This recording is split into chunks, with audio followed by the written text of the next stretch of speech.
Eh bien, bonjour à toutes et tous. Bienvenue à ce webinaire sur les États-Unis. Je serai donc votre modérateur aujourd'hui, Nicolas Betty, responsable du World Trade Center Rennes-Bretagne. Il s'agit d'un webinaire organisé par les WTC français que je vais citer en espérant de ne pas en oublier. Donc, il s'agit de Lille, Poitiers, Futuroscope, Marseille, Metz, Saarbrücken, Nantes, Paris, Rennes et Brest. Ce webinaire est organisé en partenariat avec Business France. On aura le plaisir d'avoir une présentation de la part de Frédéric Grossi, directeur Amérique du Nord de Business France, et également l'État de la Pennsylvanie avec une intervention de Nicolas Bernard Masson qui représente donc cet État pour la France, la Suisse et la Belgique. Trois objectifs aujourd'hui dans ce webinaire. Le premier, explorer le climat des affaires aujourd'hui aux USA, les relations actuelles entre la France et les États-Unis et les secteurs porteurs aux USA en 2026. Le deuxième objectif, c'est d'en savoir un peu plus sur l'État de la Pennsylvanie. Donc l'État de la Pennsylvanie qui est un État clé pour les World Trade Center cette année, enfin en 2026, car c'est où se déroulera le prochain Global Business Forum, donc un rendez-vous clé pour notre association mondiale. On vous en dira un petit peu plus tout à l'heure. Nicolas nous présentera les secteurs clés en Pennsylvanie. Et ensuite, nous terminerons par une présentation de ce Global Business Forum avec une introduction de Patricia Moinard, nouvellement élue au board mondial des World Trade Center, qui est également d'ailleurs directrice du World Trade Center Metz Saarbrücken. Sans plus attendre, je vais laisser la parole à Frédéric Rossi de Business France, qui va nous en dire un peu plus sur Business France et justement, comme je disais, sur le climat des affaires aux USA. Frédéric, je te donne la parole. Merci beaucoup, Nicolas. Bonjour à tous. Enchanté de pouvoir participer à ce webinaire et puis effectivement de vous donner peut-être un petit éclairage sur la situation, la conjoncture actuelle aux États-Unis qui, comme vous l'imaginez, était quand même assez mouvante. On parle beaucoup des États-Unis je crois qu'on n'a jamais autant parlé des États-Unis que depuis le début de cette année et on n'a jamais eu autant à la fois de vraies et de fausses informations qui circulent. Donc, ce qui est important, c'est de trier un petit peu tout ça et de revenir à ce qui vous intéresse vraiment, c'est-à-dire la conjoncture économique aux États-Unis pour potentiellement vos entreprises et puis la manière dont les entreprises s'adaptent à cette conjoncture aujourd'hui. Est-ce que vous voyez ma présentation? Oui. Vous voyez les slides? Ouais, parfait. Alors, je vais juste essayer de les mettre en plein écran. Désolé. Là. Voilà. Euh,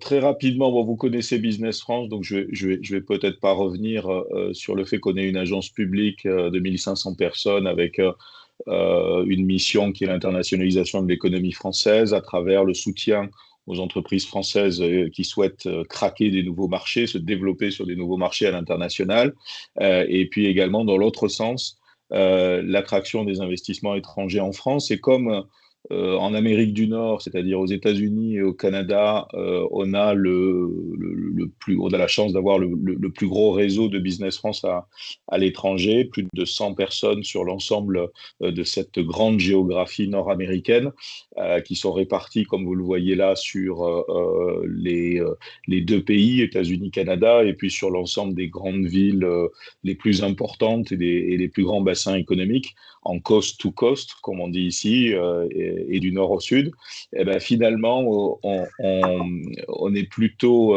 bien outillé pour à la fois connaître le mindset des boîtes américaines par rapport à ce qui se passe aujourd'hui et depuis un an aux États-Unis, et puis également pour accompagner au mieux les sociétés françaises qui souhaitent se développer sur ce marché, ce qui fait que on accompagne à peu près chaque année 1500 nouvelles entreprises physiquement sur le marché nord-américain, française, et puis 500 projets potentiels d'investissement nord-américain vers la France.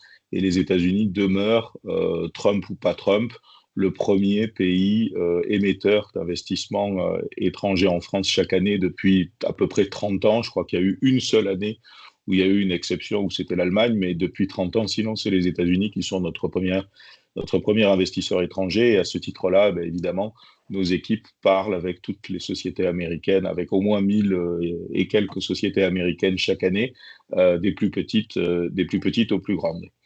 Euh, L'importance de notre dispositif, c'est le nombre, mais c'est aussi la spécialisation sectorielle de nos équipes. Donc, vous voyez à travers les petits logigrammes là, enfin, ou les petits logos, les différentes filières qui sont représentées dans sur les différents sites. Euh, mais là, c'est peut-être plus clair à travers cette diapo. On a 5 grandes filières d'activités aux États-Unis. Et donc, dans chacune de ces filières, vous avez entre 12 et 20 collaborateurs qui sont basés un petit peu partout sur le territoire, chaque fois qu'il y a des opportunités quelque part dans ces secteurs-là, et qui sont chargés de véritablement rayonner dans l'écosystème local, connaître les interlocuteurs locaux. On a plus de 3000 entreprises américaines avec lesquelles on discute régulièrement sur leurs besoins en matière de nouvelles technologies, en matière de nouveaux projets, etc., pour voir comment on peut les accompagner au mieux pour sourcer des produits ou des équipements français. Si je prends le secteur de la santé, là, qui est un secteur aussi important en Pennsylvanie, on se focalise par exemple sur la pharma biotech, la medtech, les dispositifs médicaux et puis la santé digitale. Et c'est une équipe de 12 personnes à l'intérieur de laquelle on a la chance d'avoir 7 pharmaciens, 3 biotechnologistes, etc., qui accompagnent au quotidien le développement de un peu plus de 300-350 sociétés françaises dans ces secteurs-là sur les États-Unis et le Canada chaque année. Voilà un peu pour la présentation de ce qu'on fait, de ce que fait Business France. Et on est évidemment complètement intégré et pilote au sein de la Team France Export.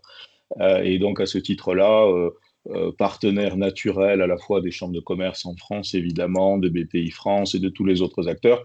Et puis surtout aussi, et c'est l'objet de ce webinaire, partenaire des WTC qui soient en France ou qui soient aux États-Unis.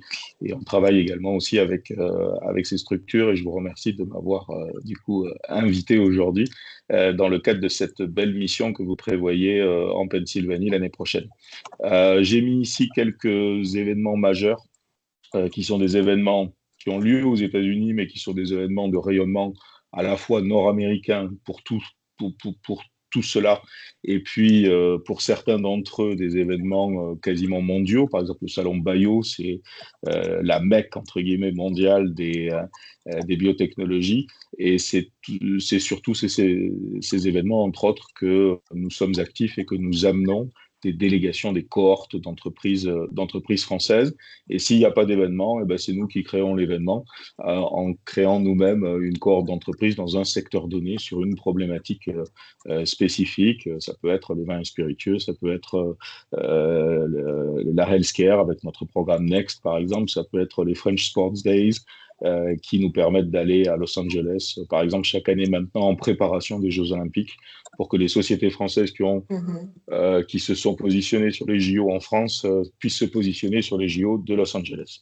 Alors maintenant, rentrons dans le vif du sujet, le contexte macroéconomique. Je prends volontiers toujours cette photo parce que je la trouve quand même très emblématique de l'état d'esprit de ce deuxième mandat de l'administration de Trump. Au niveau macroéconomique d'abord, c'est assez difficile d'y voir clair pour plusieurs raisons. D'une part, parce que le contexte change assez rapidement, comme vous l'avez vu, et puis surtout parce que depuis, c'était pas la bonne slide, pardon, depuis 2 mois à peu près, c'est-à-dire avec l'épisode du shutdown, on a eu une pénurie d'indicateurs économiques. Les indicateurs économiques n'ont pas été publiés, les indicateurs officiels, dans plusieurs secteurs d'activité. Et donc, on navigue un petit peu à vue, notamment avec les indicateurs qui sont des indicateurs non officiels publiés par les banques ou les instituts de sondage. Euh, ce qu'on euh, Ce qu'on constate quand même, c'est que, premièrement, l'économie américaine est d'une résilience qui est quand même remarquable. Et aujourd'hui, on va encore terminer l'année 2025 avec une croissance autour de 2%, qui peut paraître évidemment un peu plus faible que ce qu'on a eu sur d'autres années, mais qui reste très soutenu pour un pays aussi développé pour la première économie du monde et surtout qui reste très largement supérieur à ce qu'on trouve évidemment en Europe. Et là, pour le coup, les chiffres sont là et ils sont toujours relativement bons. Ils vont en plus être stimulés d'une certaine manière à partir du début de l'année prochaine par cette fameuse One Big Beautiful Bill Act, c'est-à-dire la loi fiscale, la loi budgétaire américaine, qui a été finalement approuvé et qui va rentrer en vigueur dès maintenant, après le shutdown, et qui comporte un certain nombre de dispositifs et de dispositions en matière notamment de fiscalité, de déréglementation dans certains secteurs économiques, et qui va agir comme un stimulus économique relativement important pour maintenir la croissance. Cette croissance, elle est également alimentée par une croissance boursière assez forte depuis le début de l'année, avec un petit peu quand même l'arbre qui cache la forêt, parce que cette croissance boursière, elle est essentiellement alimentée par l'intelligence artificielle. C'est-à-dire que si on enlève toutes les sociétés d'intelligence artificielle, le marché boursier aux États-Unis est à peu près flat, mais tiré par Nvidia et par les autres Magnificent Seven, et par, il est vrai, une reprise des entrées en bourse depuis le mois de juin dernier, on a aujourd'hui un effet assez important de croissance sur les marchés boursiers. Et c'est important parce que ça crée un effet richesse sur le portefeuille des Américains. Tous les Américains, contrairement à nous, ont ce qu'on appelle un 401K, c'est-à-dire ils thésaurisent de l'épargne qui est investie sur les marchés boursiers. Elle n'est pas investie dans des produits à faible rendement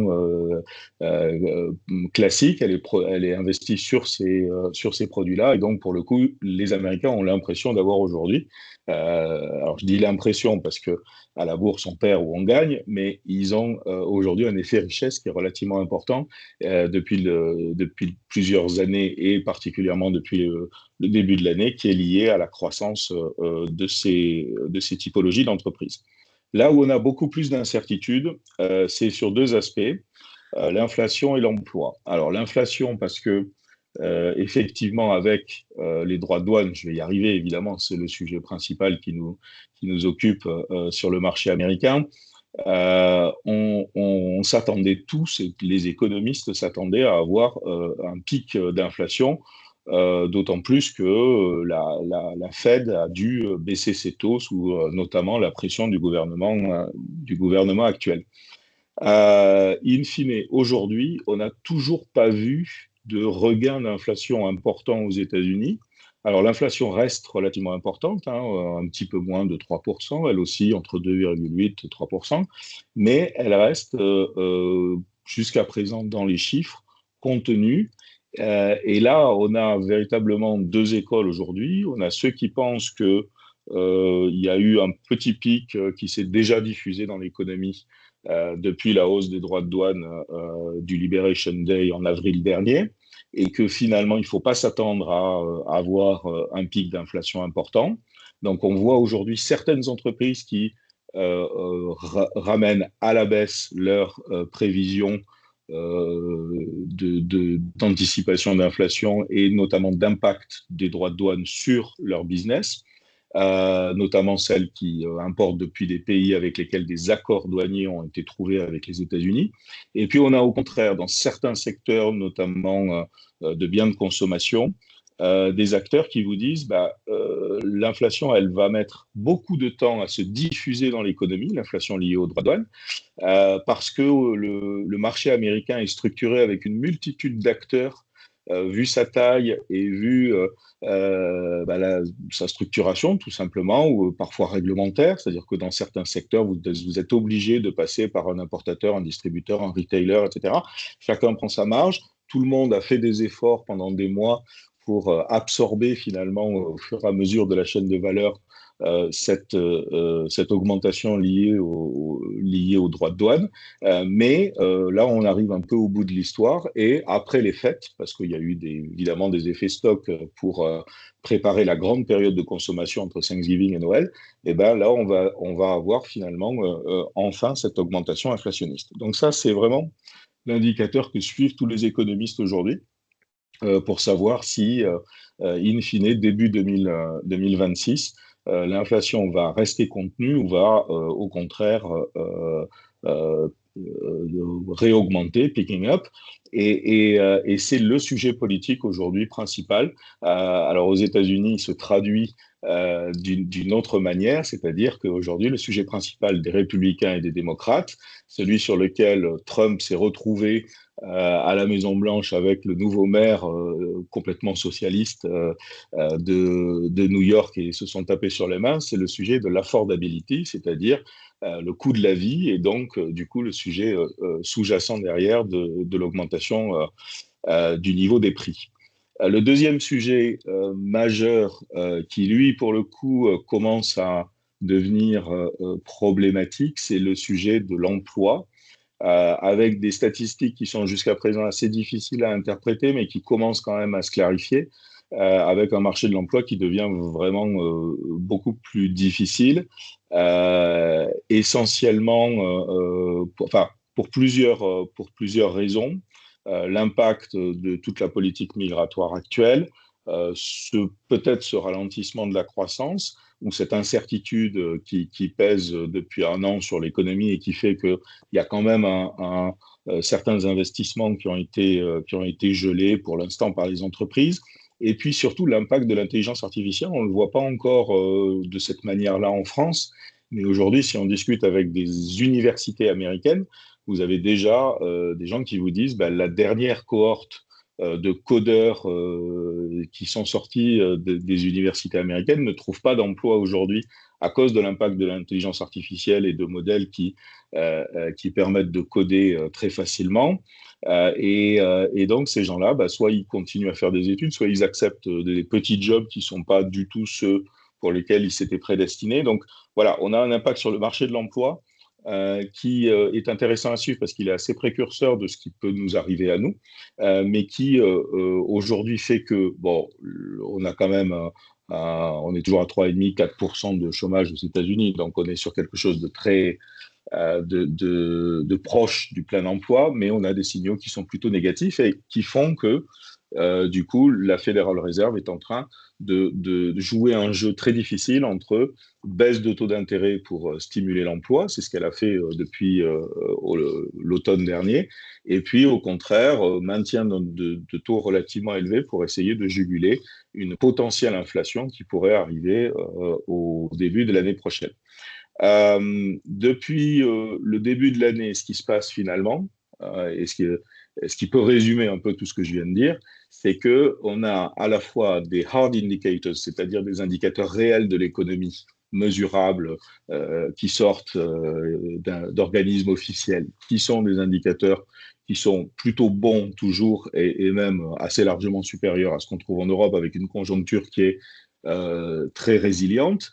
Et puis, de l'autre côté, des soft indicators, c'est-à-dire le mindset des ménages, enfin, je ne sais pas comment on dit en français, la, la, la, la L'humeur. manière dont les ménages voient l'avenir, en fait, voilà, l'indice des directeurs d'achat des entreprises, etc., toutes les prévisions des acteurs économiques, finalement, que ce soit les ménages, les entreprises ou les acteurs publics, qui, elles, sont quand même beaucoup plus mitigées, voire carrément inquiètes sur l'avenir de l'économie américaine. Euh, la manière dont les acteurs économiques... attendez, hop, un petit peu... Excusez-moi, je suis parti dans le mauvais sens. Voilà. Alors, du coup, la manière dont les acteurs économiques, notamment français, appréhendent un petit peu tout ça, euh, et notamment au niveau des exportateurs français, là, je vais aller peut-être un petit peu plus vite. On a vu des anticipations très fortes au moment de l'arrivée de Trump. Tout le monde savait qu'il allait mettre des tarifs relativement importants, et c'est ce qu'il a fait le 2 avril avec le Liberation Day. Donc, de fin 2024 jusqu'à début avril 2025, il y a eu un effet important avec une hausse de nos exportations parce que tous les acteurs économiques, français et importateurs américains, ont voulu stocker des nouveaux produits pour être sûr qu'ils allaient pouvoir bénéficier des taux inférieurs de droits de douane et puis continuer à gérer leur activité dans un climat d'incertitude. Ensuite, pendant le deuxième et le troisième trimestre, on a eu un tassement de nos exportations, pas que de la France, hein, de l'Union européenne en général, pour revenir à un chiffre similaire à celui de l'année dernière. Donc on avait plus de croissance, mais on n'a pas eu de baisse non plus significative. Alors si vous regardez les chiffres, vous avez une très grosse baisse, mais elle est liée à la livraison d'un paquebot l'année dernière. Si on enlève cet effet-là, globalement, on était flat. Et puis, depuis l'accord de Turnberry d'août dernier, qui plafonne à 15%, sauf pour l'acier et l'aluminium, les exportations des produits européens, et qui fait que finalement, l'augmentation du droit de douane ou le ticket moyen d'entrée sur le marché américain en termes de droits de douane est aujourd'hui de 9,5, 9,6%, parce qu'il y a des secteurs qui sont à 0, des secteurs qui sont à 15, et puis l'acier et l'aluminium qui sont à 50, bah, finalement, rassure tous nos opérateurs, rassure aussi les opérateurs américains, parce qu'il ne faut pas oublier que c'est quand même eux qui payent les droits de douane, hein, c'est les importateurs américains, et fait que nos exportations sont même plutôt bien reparties et se tiennent bien depuis le début de l'année en général, et puis ont repris depuis août dernier. Et alors aujourd'hui, on a des statistiques à 8 mois, c'est encore un peu tôt peut-être pour crier victoire sur l'ensemble de l'année, mais globalement, sur les 8 premiers mois de l'année, malgré le contexte actuel, malgré ces difficultés d'incertitude économique, de droits de douane qui ont été plutôt volatiles et qui se stabilisent maintenant, et puis, il ne faut pas l'oublier, d'évolution du taux de change qui a fait qu'en l'espace de quelques semaines, on est passé d'un ratio de 1 dollar pour un euro à 1 pour 1,17. Donc ça a quand même pesé fortement sur la compétitivité de nos entreprises. Malgré tous ces facteurs-là, on a nos exportations qui sont en hausse très sensible sur les États-Unis, et un marché qui reste particulièrement dynamique pour nos exportateurs. Et du coup, c'est là où j'en viens à la stratégie de nos PME et de nos startups, celles qu'on suit sur le marché américain. La première chose, c'est que moi, ce que je dis toujours, c'est qu'il n'y a pas de marché alternatif aux États-Unis aujourd'hui dans beaucoup de secteurs économiques pour nos entreprises. Le marché américain est le premier marché mondial dans quasiment tous les secteurs d'activité. Et en plus, il reste, malgré tout ce qu'on s'est dit et tout ce qu'on peut penser de la politique de la Maison-Blanche aujourd'hui, un marché sur lequel on peut faire des affaires et avec une appétence forte dans beaucoup de secteurs d'activité pour les technologies françaises ou les produits français en général. Donc, il n'y a pas de marché alternatif, there's no market B. Par contre, la complexité de la situation fait que aujourd'hui, en fonction du contexte concurrentiel, en fonction du secteur d'activité, en fonction de tout cet environnement réglementaire, droit de douane, etc., chaque entreprise française ou européenne va être dans une situation spécifique qui va l'amener à établir et à revoir sa stratégie sur le marché américain. Et donc, pour effectuer cette revue un peu de stratégie, je pense que ce qui est vraiment important, c'est de faire une étude poussée de vos concurrents sur le marché américain. Parce que si vos concurrents sont dans des pays qui sont taxés plutôt à 20 ou à 40% au lieu de 15% pour nous, finalement, cette situation peut vous donner même un avantage comparatif. Beaucoup d'entreprises n'ont pas beaucoup de PME françaises qui fournissent notamment des sous-ensembles industriels ou autres aux États-Unis n'ont pas d'équivalent aujourd'hui sur le sol américain. Donc, de toute manière, ces composants doivent être importés. Ils ne vont pas être réindustrialisés du jour au lendemain aux États-Unis. Parce que ça, j'ai oublié de le mentionner, mais on a aujourd'hui pas d'indicateur majeur qui montre qu'il y a une réindustrialisation massive aux États-Unis. Ça se fait dans certains secteurs d'activité, mais c'est finalement très, très ciblé sur les secteurs de haute technologie dans lesquels on a une possibilité de scale-up et de robotisation très forte de l'économie, parce que vu qu'il y a quand même une pénurie de main-d'œuvre et une main-d'œuvre qui est très chère et des coûts d'implantation qui sont chers, finalement, cette industrialisation est loin d'être aussi massive que ce que souhaitait la Maison-Blanche. Donc, vous êtes une PME française ou une start-up, il faut bien étudier tout ce contexte concurrentiel et savoir comment vous pouvez optimiser l'entrée de vos produits sur le marché nord-américain. J'étais encore à Washington hier, discuter avec notre attaché douanier à Washington sur ces stratégies d'optimisation. Évidemment, le point principal, c'est d'essayer de réduire l'assiette sur lesquelles portent les droits de douane additionnels qui ont été fixés par la Maison-Blanche.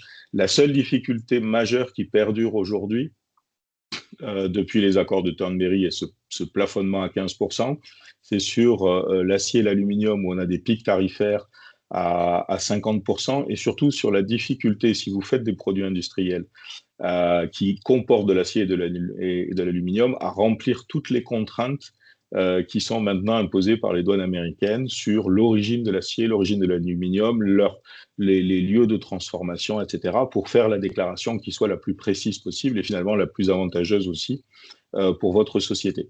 On voit aussi dans les secteurs de biens de consommation, notamment l'agroalimentaire, des sociétés qui importent de plus en plus en vrac des produits sur les États-Unis et qui cherchent des partenaires pour faire l'emballage final ou la dernière transformation du produit aux États-Unis. Ça permet là aussi d'abaisser le seuil, l'assiette sur lesquelles pèsent les droits de douane. Un point qui est important, c'est que pour des petites sociétés dans le secteur de biens de conso, notamment dans les cosmétiques ou dans certains secteurs de l'agroalimentaire qui peut voyager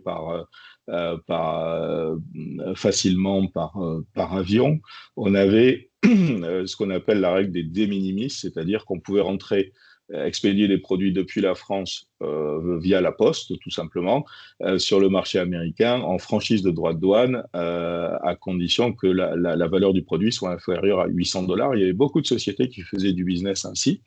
Ça, c'est terminé. Et donc, aujourd'hui, il faut passer par des sociétés de courrier type FedEx, UPS, etc., qui sont évidemment plus chères. Et puis, surtout, il faut payer les droits de douane et faire la déclaration au premier dollar. Et donc, ça complexifie quand même le business de ces sociétés-là. Je crois qu'en Europe, d'ailleurs, on étudie des processus similaires. Ça pousse aussi certaines sociétés françaises, notamment, qui fonctionnaient de cette manière-là depuis quelque temps, mais qui avaient des petits volumes d'activité, mais avec un potentiel de croissance relativement important aux États-Unis, à se dire, bah, du coup, je vais maintenant sauter le pas. Je vois que j'ai un marché potentiel important aux États-Unis. Il faut que je trouve un importateur pour mes produits. Il faut que je trouve un logisticien, etc. Et donc, je vais me structurer sur l'approche du marché américain. Voilà Je un vais peu devoir quelques te idées couper de... court, Ouais, Frédéric. Je suis ça marche. admiratif de ton débit de parole. Pas de souci. Donc, du coup, je termine là-dessus. Donc, vous voyez qu'il y a vraiment plein de stratégies d'entreprise différentes en fonction des secteurs d'activité, en fonction des situations. Aujourd'hui, nous, on s'est organisé avec les 100 personnes de mes équipes, on va dire, et puis tous nos partenaires, notamment les douanes, etc., pour essayer de répondre à chaque situation et de pouvoir vous aider ou d'aider chaque entreprise française à mieux aborder en fait toutes ces thématiques et à optimiser votre entrée sur le marché américain.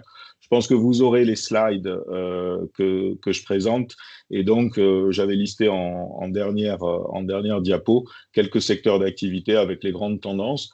Mais bon, aujourd'hui, comme pendant les années précédentes, et comme je l'ai dit, il y a quand même beaucoup d'opportunités dans un peu tous les secteurs d'activité. Il n'y a pas beaucoup de secteurs qui sont vraiment sinistrés. Les vins et spiritueux, évidemment, c'est beaucoup plus compliqué, mais pour plein de raisons que le reste de l'économie. Et donc, voilà, n'hésitez pas à participer à cette belle mission et à nous rejoindre en Pennsylvanie. On sera ravis de vous accueillir aux États-Unis. Et puis, j'en arrête là. Merci beaucoup. Merci Frédéric, est super riche, très intéressant.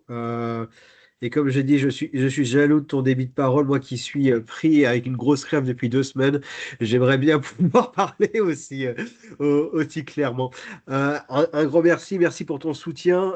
Et d'ailleurs, bon, les secteurs, je vois l'agro, je vois l'industrie, je vois la tech, je vois la santé. C'est les secteurs que Nicolas va pouvoir mettre en évidence sur la Pennsylvanie de toute façon.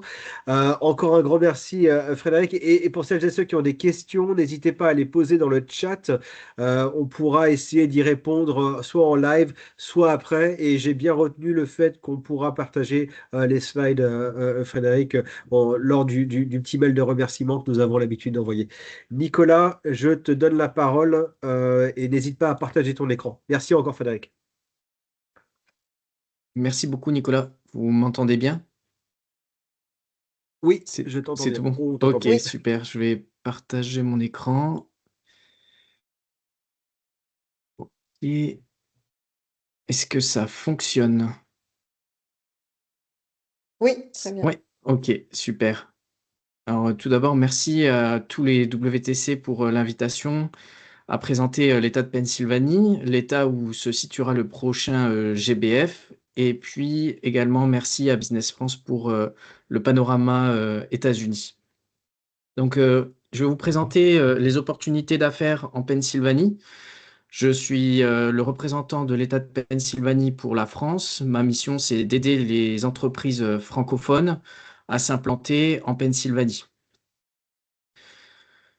Donc, tout d'abord, juste pour dresser un peu le tableau de l'État, il faut se rappeler qu'aux États-Unis, le pays est grand comme un continent et que chaque État représente un petit pays. Juste en soi, la Pennsylvanie, c'est la sixième plus grande économie des États-Unis, le sixième plus grand État en PIB et en population. Et si on devait classer la Pennsylvanie parmi les économies mondiales, c'est la 19e, pardon, économie mondiale devant les Pays-Bas, la Turquie, même la Suisse ou la Pologne.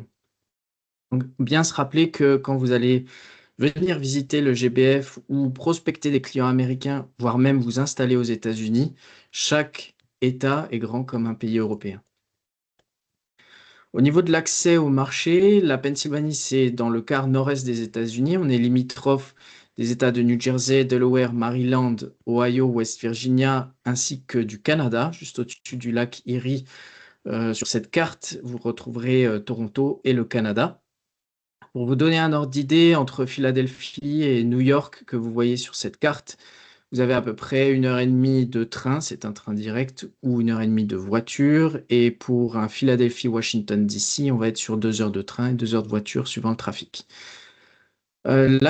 Philadelphie est notre plus grande ville, c'est pas notre capitale, mais c'est notre plus grande ville. C'est la sixième plus grande ville des États-Unis, avec 6 millions de personnes, d'habitants dans le Grand Philadelphie. Et notre deuxième plus grande ville est Pittsburgh, avec un petit peu plus de 2 millions d'habitants dans le Grand Pittsburgh.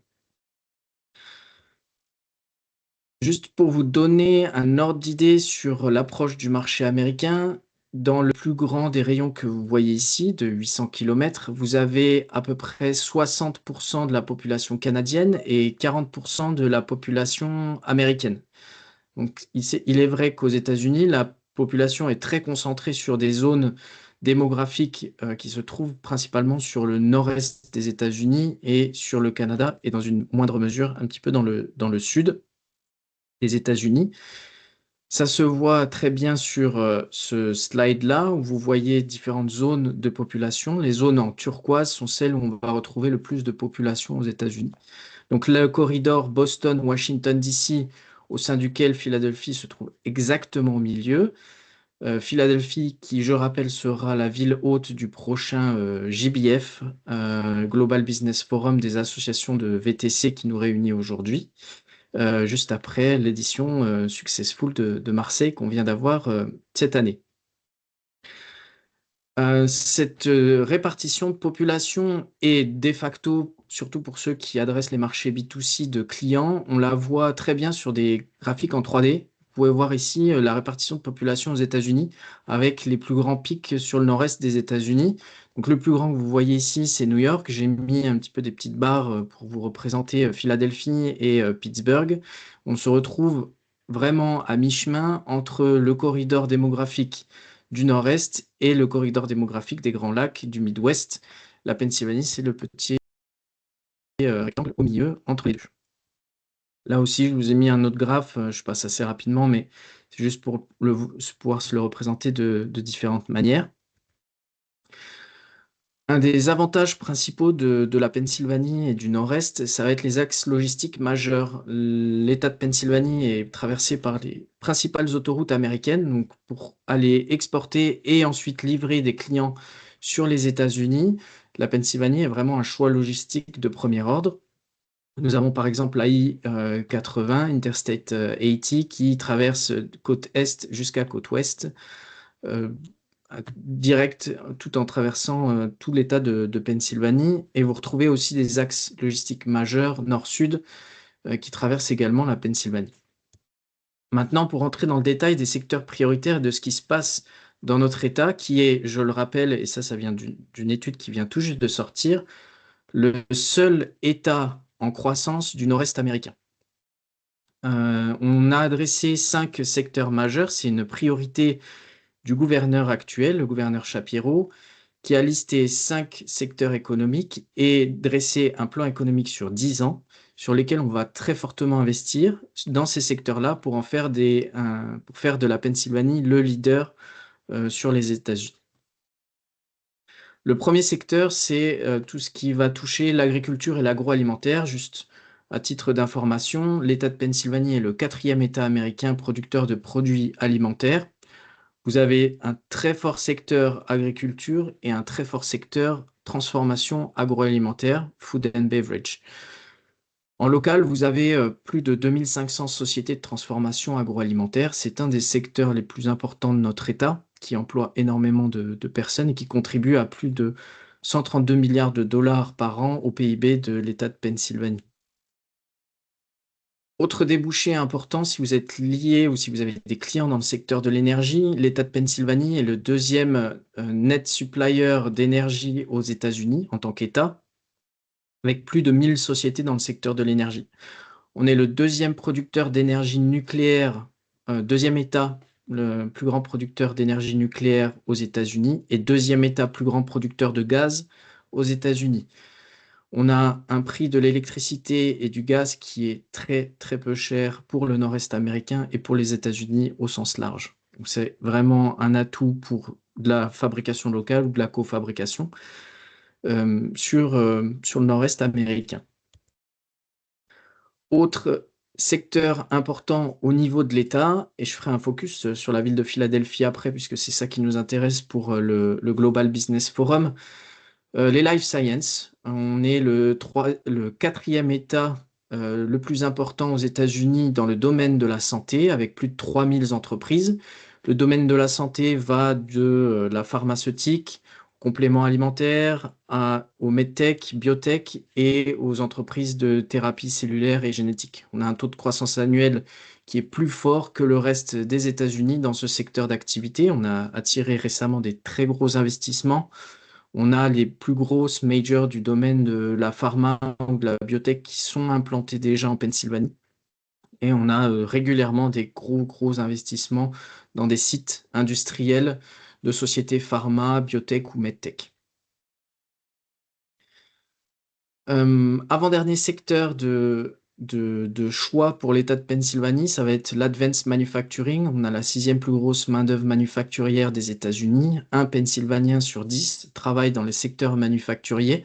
On va avoir des secteurs de spécialisation bien spécifiques qui vont être machines et robotisation, composants de pointe, semi-conducteurs, plasturgie, métallurgie, métaux et fabrication de pièces métalliques.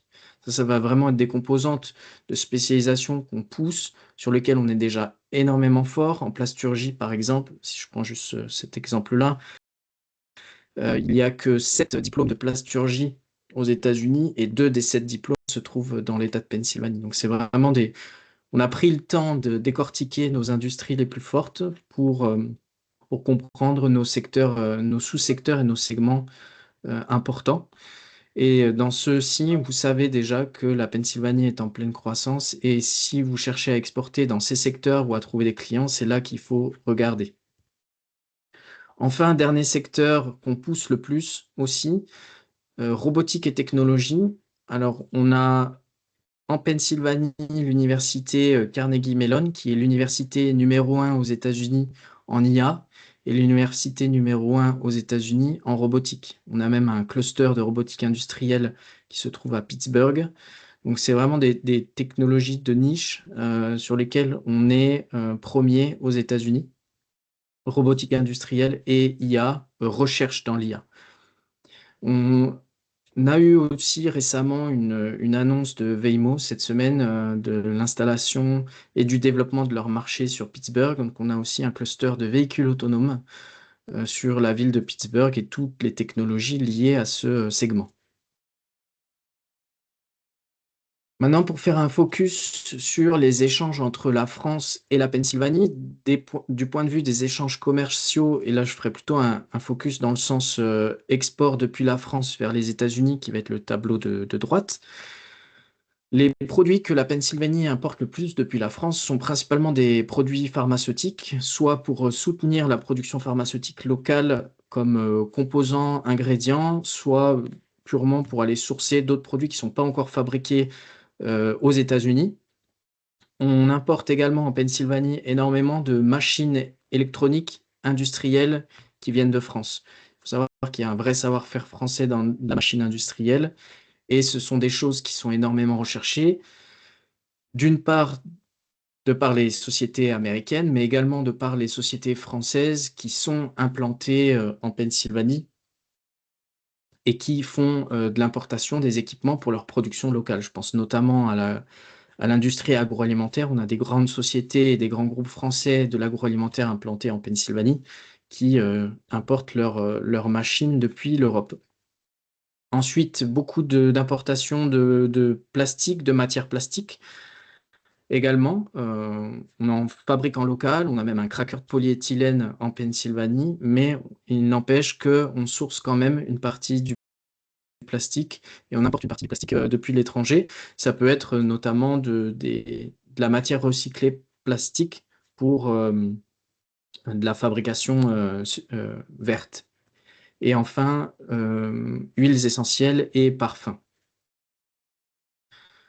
Sur la présence française en Pennsylvanie, et ça va être intéressant pour le GBF, si vous vous déplacez pour cet événement avec les VTC, vous allez pas être les seuls Français en Pennsylvanie. Il y a une grande présence française dans notre État, avec plus de 480 sites d'entreprises françaises présentes, et la Pennsylvanie est le deuxième plus gros employeur étranger. La France, pardon, est le deuxième plus gros employeur étranger en Pennsylvanie, en nombre d'emplois, avec plus de 45 000 emplois créés par des sociétés françaises sur notre État. Ici, je vous ai mis quelques logos de grandes sociétés moyennes, ETI, PME, qui sont implantées en Pennsylvanie, soit qui sont passées par nos services pour une implantation, soit qui étaient déjà implantées depuis un certain nombre d'années. On retrouve principalement, alors sur ceux qui ont vraiment des très très grosses implantations, on va avoir Air Liquide, qui a un de ses 2 sièges sociaux US en Pennsylvanie. Savencia également, leur siège social et si ce n'est pas leur plus grosse implantation, est en Pennsylvanie. Boiron, leur siège social est en Pennsylvanie aussi, avec leur centre logistique maintenant. Arkema, également siège social.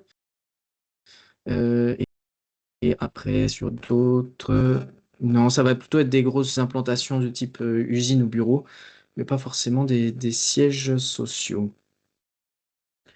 Comme vous pouvez le voir sur ce panel de sociétés françaises implantées, on en a dans différents secteurs. On peut avoir autant de la plasturgie avec Millet Plastics ou Grophilex que de l'agroalimentaire, de la santé avec Sanofi Pasteur qui a sa plus grosse implantation dans la fabrication de vaccins en Pennsylvanie, ou même le siège social de Saint-Gobain aux États-Unis. Maintenant, petit focus sur Philadelphie avant de laisser la parole au VTC pour expliquer l'événement GBF qui va se dérouler à Philadelphie. Philadelphie, comme je l'avais dit avant, 6e plus grande ville des États-Unis, une des villes les plus importantes. L'avantage de Philadelphie, c'est d'être au centre du corridor démographique du Nord-Est, d'être stratégiquement placé à 1h30 de New York et 2 heures de Washington, D.C., en plus d'avoir son écosystème très dense en entreprise. L'avantage de s'implanter à Philadelphie, c'est de payer 60% moins cher sur sa location de bureau par rapport à New York et d'être tout aussi proche du marché new-yorkais. Il faut savoir aussi que Philadelphie brille par son nombre d'universités et par les talents qui sortent des universités de Philadelphie. On a à Philadelphie, dans le Grand Philadelphie, des universités Ivy League, comme University of Pennsylvania, Wharton School ou d'autres, qui sont directement à Philadelphie avec plus d'une centaine d'universités. Et ça en fait vraiment un lieu très intéressant pour attirer des talents en vue d'une implantation. L'autre chose aussi à retenir, c'est le global momentum qu'on peut avoir sur Philadelphie. Philadelphie ayant été l'ancienne capitale des États-Unis. En 2026, on va avoir 2 événements majeurs qui vont se dérouler sur Philadelphie. On va avoir plusieurs matchs. Alors de mémoire, je pense que c'est 6 de la Coupe du Monde 2026, ainsi que le 250e anniversaire des États-Unis qui vont driver énormément de population, mais également aussi beaucoup d'événements corporate. Je vous ai mis ici quelques comparaisons de coûts avec les plus grandes villes des États-Unis, mais ça, je passe assez rapidement. Pour terminer sur la partie Philadelphie, à retenir sur cette ville-là, j'avais présenté à Pennsylvanie, là vraiment que sur la ville de Philadelphie, 4 grands secteurs. Le secteur Life Science, 80% des sociétés pharma et biotech qui sont présentes aux États-Unis ont une présence à Philadelphie ou autour de Philadelphie.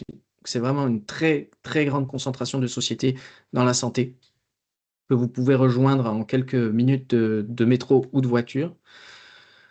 On est aussi sur Philadelphie, sur le hub aux États-Unis, avec le première ville qui reçoit le plus de financement du département de la santé pour de la recherche thérapie cellulaire et génétique. Donc c'est vraiment le hub le hotspot de la thérapie cellulaire et génétique. Et sur les autres grands secteurs, on va retrouver technologie et robotique que j'ai mentionné un petit peu avant, advanced manufacturing et fintech et financial services. Là, c'est un micro-hub au sein de Philadelphie, mais on adresse aussi ces secteurs-là sur place. Maintenant, pour les opportunités au GBF, ça c'est quelque chose qu'on co-construit avec les WTC. Si vous décidez de participer au Global Business Forum des WTC et de partir avec eux en mission sur la Pennsylvanie et à Philadelphie, on peut coupler cela avec les services de l'État de Pennsylvanie. Si vous envisagez une implantation aux États-Unis, notre État fournit un support gratuit d'aide à l'implantation. On peut aller lister différents sites d'implantation, vous fournir les données économiques pour construire votre business plan et vous organiser une visite sur mesure. Si vous rejoignez le voyage pour le Global Business Forum, on pourrait tout à fait préparer pour vous quelques jours sur mesure avant ou après le Business Forum afin de vous aider à comprendre comment on s'implante aux États-Unis et plus particulièrement en Pennsylvanie. J'ai mis aussi sur ce slide pour le type de connexion, de réseautage qu'on peut mettre en place lors de votre implantation. On peut vous présenter différents prestataires de services pour vous aider à vous implanter et les différents grands acteurs locaux tels que les universités ou les pôles et clusters locaux. Voilà pour moi. Je vous ai mis aussi un slide sur notre service de partenariat stratégique. Si vous décidez de vous implanter aux États-Unis mais que vous n'êtes pas prêt à y aller seul et que vous souhaitez réaliser une implantation avec une société de Pennsylvanie, sachez qu'on est un des rares États à avoir mis en place un service de partenariat stratégique entre des entreprises étrangères et des entreprises américaines. Voilà pour moi. Merci beaucoup, Nicolas. Et un grand merci encore pour ton soutien et ton lien avec le WTC Greater Philadelphia que tu connais. On a pu te voir à Marseille, effectivement, avec la délégation de Philadelphie. Et c'était assez intéressant et assez impressionnant ce qu'ils ont à nous proposer justement en avril 26. On a bien retenu aussi que tu te tenais disponible aussi pour tout ce qui était implantation dans l'État de la Pennsylvanie. Et c'est vrai que ça fait plusieurs années qu'on se connaît, toi et moi, et que tu es d'ailleurs membre du WTC Rennes Bretagne. Et tu as pu faire par le passé plusieurs présentations effectivement sur les opportunités en Pennsylvanie. Je tenais à dire également qu'il y a tout un volet aussi sur les universités que le JBF veut mettre en avant. Et effectivement, l'université UPenn à Philadelphie et puis plusieurs universités des Ivy League en Pennsylvanie. Je vais passer la parole à Patricia, donc Moinard du WTC Metz Saarbrücken pour nous présenter Mm. le GBF. Et je tiens aussi à remercier Thérèse qui aussi a fait toute une présentation sur donc le GBF. Merci beaucoup Thérèse pour le temps que tu as pu consacrer à cette presse. Donc Patricia, je te passe la parole. Oui, merci Nicolas et merci déjà à Business France et puis également à l'État de Pennsylvanie pour ces premières informations. Elles sont très très utiles évidemment pour la suite. Moi, je voulais juste intervenir, mais très rapidement parce que je voudrais également que peut-être WTC Marseille puisse également donner un petit retour sur ce qui s'est passé cette année en termes de résultats et puis laisser évidemment Thérèse et puis Laurie également présenter le contenu. Ce que je voulais dire, c'est que la WTCA, donc la World Trade Centers Association, organise en fait cet événement phare de façon, enfin une fois par an, et elle rassemble vraiment les WTC d'une part et les adhérents, sympathisants, partenaires des WTC. On en compte à peu près 320 maintenant dans le monde, dans plus de 90 pays, et c'est vraiment voilà une occasion en fait de favoriser ce commerce international, mais à l'échelle effectivement de ces WTC, de leurs partenaires, et puis de favoriser l'investissement, la coopération économique, universitaire également. On intervient également sur les science parks et les zones franches. Donc voilà, ça permet vraiment de rassembler un maximum de monde et puis de créer des opportunités en se voyant. Elle se tient chaque année dans une ville différente et dans un continent différent, puisqu'on est organisé en regions à l'échelle des continents. Elle propose en général toujours un insight sur le contexte du pays ou de l'état de la province dans laquelle on se trouve à travers des conférences, des ateliers. On parle également de macroéconomie et de sujets comme l'innovation, le développement durable et puis les infrastructures également de commerce, ports, aéroports, entre autres. Des sessions de networking and matchmaking, donc qui sont soit programmées où on peut à l'avance organiser les rendez-vous comme on a pu le faire à Marseille cette année, voire de façon très spontanée. Voilà, ça peut être également, il y a toujours des petites séquences qui permettent de se rencontrer, de faire une pause et de discuter. On a la possibilité de rencontrer des leaders économiques, donc ça c'est important aussi, les autorités évidemment, et puis des représentations professionnels.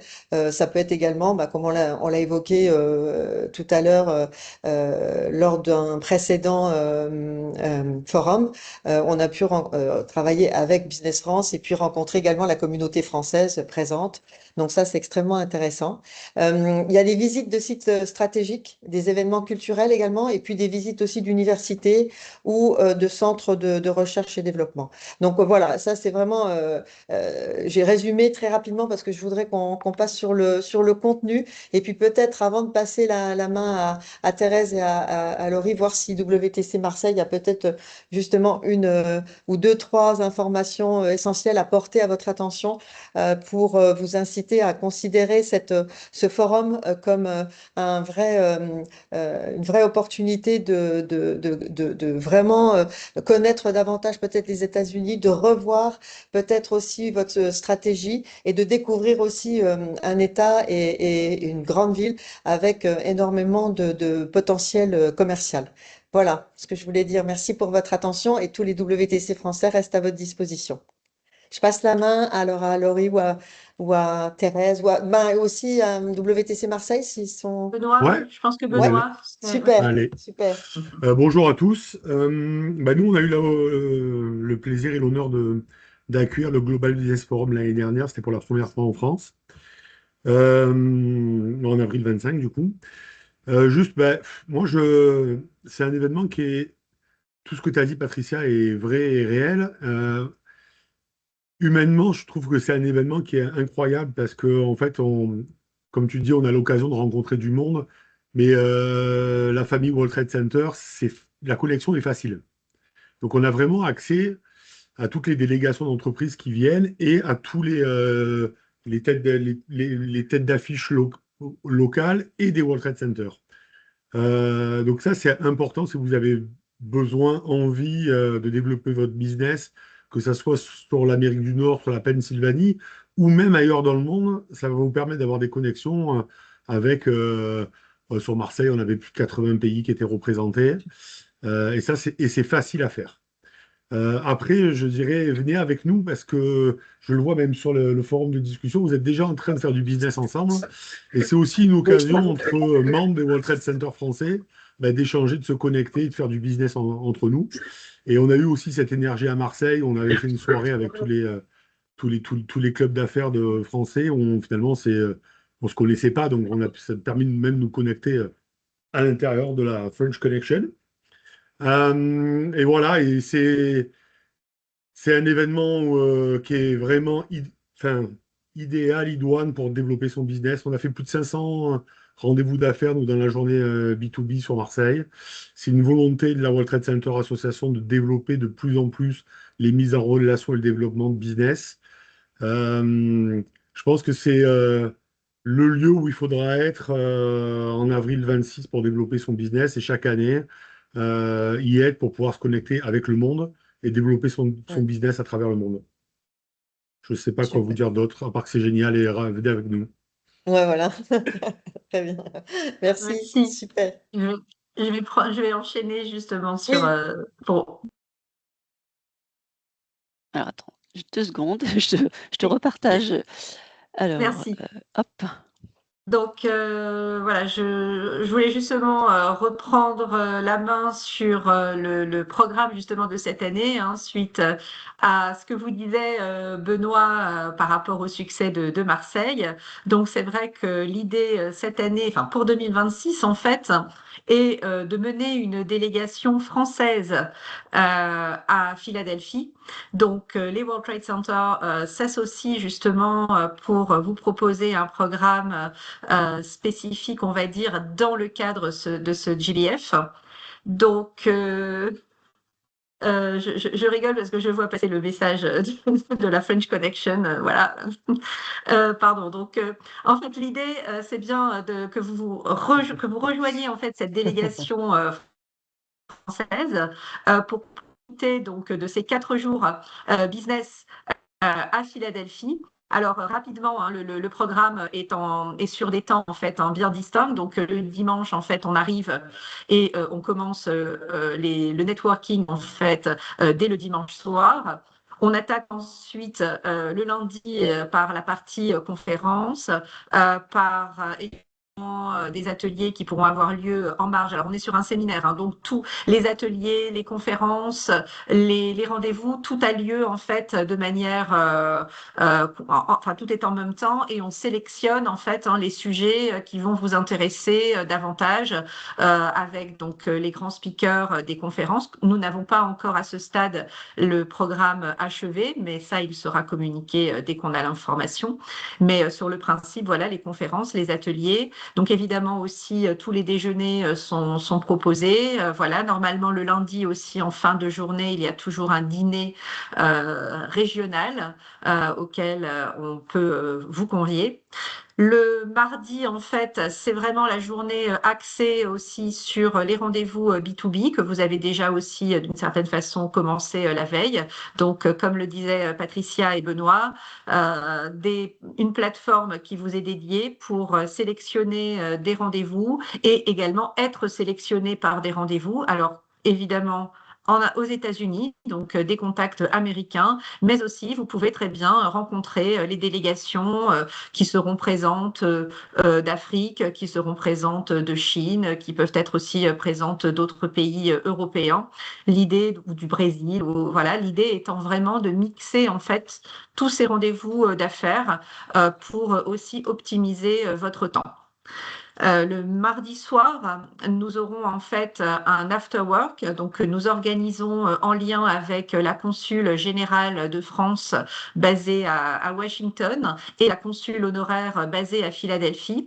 Donc l'idée sera de rassembler en fait les francophones de la délégation, donc déjà vous entreprises qui participerez avec nous, mais aussi nos collègues des World Trade Center d'autres pays, les Canadiens, les Belges, également des pays tels que la Côte d'Ivoire, etc. Et voilà, et d'avoir cette soirée, on sera aussi en contact avec Business France pour aussi rencontrer quelques entreprises françaises implantées sur place. On a pris contact aussi avec la Chambre française aux États-Unis. Voilà, donc on vous concoctera un programme aussi de networking spécifique ce soir-là. Et puis, donc, on achèvera cette visite, ce déplacement par des visites de sites le mercredi. Donc là aussi, selon les secteurs d'activité, selon vos centres d'intérêt, eh bien, on est dispatché sur des programmes de visite le mercredi et on achève en beauté par un dîner de gala de prestige qui rassemble aussi le monde économique local. Qui est vraiment une belle affiche et on peut faire du networking à très haut niveau lors de ces beaux événements. Donc voilà rapidement le programme tel qu'il est aujourd'hui et tel que nous le travaillons en ce moment. Je vais maintenant passer la parole à Thérèse pour vous parler justement de l'accompagnement qu'on peut vous faire spécifiquement. Merci. Merci Laurie. Alors donc les 8 WTC français se sont coordonnés pour vous proposer un tarif attractif sur ces 4 jours, donc lors de ce Global Business Forum qui va se tenir du 19 au 22 avril. Alors donc on a 2 tarifs. On a un tarif pour les membres des WTC et un tarif non membre parce que cet événement est également ouvert à toutes les entreprises. Alors pour les entreprises membres des WTC, donc il y a un tarif donc Early Bird jusqu'au 31 janvier 2026 qui est de 970 € et qui comprend donc les 4 jours du GBF, donc les conférences, les ateliers, les rendez-vous B2B, tous les repas, les after-work, visites de site et dîners de gala, l'assistance de votre WTC dans la prise de rendez-vous. Donc tout ça pour 970 €, donc hors vol et hôtel. Pour les entreprises qui ne sont pas membres, le tarif est de 1 720 €, mais vous avez la possibilité de bénéficier des tarifs membres. Là, pour cela, il suffit de vous rapprocher de votre WTC local pour connaître les tarifs d'adhésion qui varient selon le profil de votre entreprise. Ça va de 400 jusqu'à 1 300 et comme ça, vous pourrez bénéficier des tarifs membres, mais également des avantages exclusifs en étant membre du club WTC. Alors l'événement, comme disait Laurie… Oui. Peut-être juste une petite précision sur les tarifs. En fait, comme le disait Thérèse, nous, en fait, notre but, c'est vraiment de vous calculer des tarifs avantageux. Mais pour cela, en fait, on monte une délégation française, on s'allie, on s'associe, on allie nos forces, en fait. Et il faut, pour obtenir ces tarifs, que la délégation soit de plus de 10 entreprises. Sinon, malheureusement, on n'aura pas ce tarif de 970 €, puisque en fait, on part sur un tarif minoré pour un groupe de plus de 10 entreprises. Merci Laurie pour cette précision. Et donc, comme disait Laurie, l'endroit, donc le forum, le Global Business Forum se tiendra donc dans un seul endroit. Donc, ça va se passer à l'hôtel Marriott, Philadelphie Downtown. Donc, pour les 4 jours. Et donc, vous avez la possibilité, si vous le souhaitez, de passer par nous pour effectuer les réservations. On travaille avec une agence de voyage partenaire qui est membre en fait du club WTC Paris de France et qui pourra faciliter la réservation pour vous. centraliser les réservations des vols et des hôtels pour vous faire gagner du temps si vous le souhaitez. Donc, grosso modo, pour les 5 jours, ça serait autour de 1600 pour vous donner une ordre d'idée de ce que ça va vous coûter sur ces 4 jours. Et les vols autour de 650 à 900 € selon la compagnie aérienne que vous aurez choisie. Aussi le temps d'inscription, puisque vous savez que plus on attend, plus les prix flambent sur les billets d'avion. Voilà, on ne vous apprend rien en tant qu'exportateur. Voilà. Et donc, pour Si vous vous avez des inscrire, questions, oui. voilà, pour vous inscrire, voilà, connaître les conditions pour être membre des clubs WTC, n'hésitez pas à vous rapprocher de votre WTC local. Donc, il y en a 8 en France. Et si vous n'avez pas de WTC local, vous contactez un de ceux qui sont sur la slide et on pourra tout à fait vous accompagner et vous orienter. Merci, merci beaucoup. Merci beaucoup Thérèse pour cette présentation. Merci Laurie pour cette présentation également et ton retour d'expérience sur le GBF, ainsi qu'à Benoît qui nous a bien vendu Philadelphie et son GBF. Merci beaucoup Patricia pour ton intro. Effectivement, le GBF certes est aux États-Unis, mais c'est aussi du matchmaking avec des WTC situés aux quatre coins du monde et des entreprises de ces différents WTC aussi.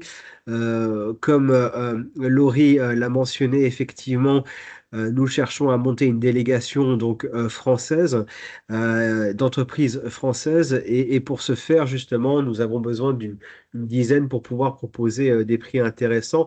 Nous avons également dans l'idée de proposer un temps avec donc différents WTC, on va dire francophones. On a cette initiative francophone au sein des WTC, où certains WTC en font partie parce qu'ils sont dans les pays francophones, mais on a également des amis, si j'ose dire, de la francophonie. Je pense à nos amis de WTC au Panama ou comment aux Pays-Bas qui parlent français. Et donc l'idée, c'est de proposer un temps aussi entre entreprises françaises, à voir avec Business France comment nous pouvons coordonner ça.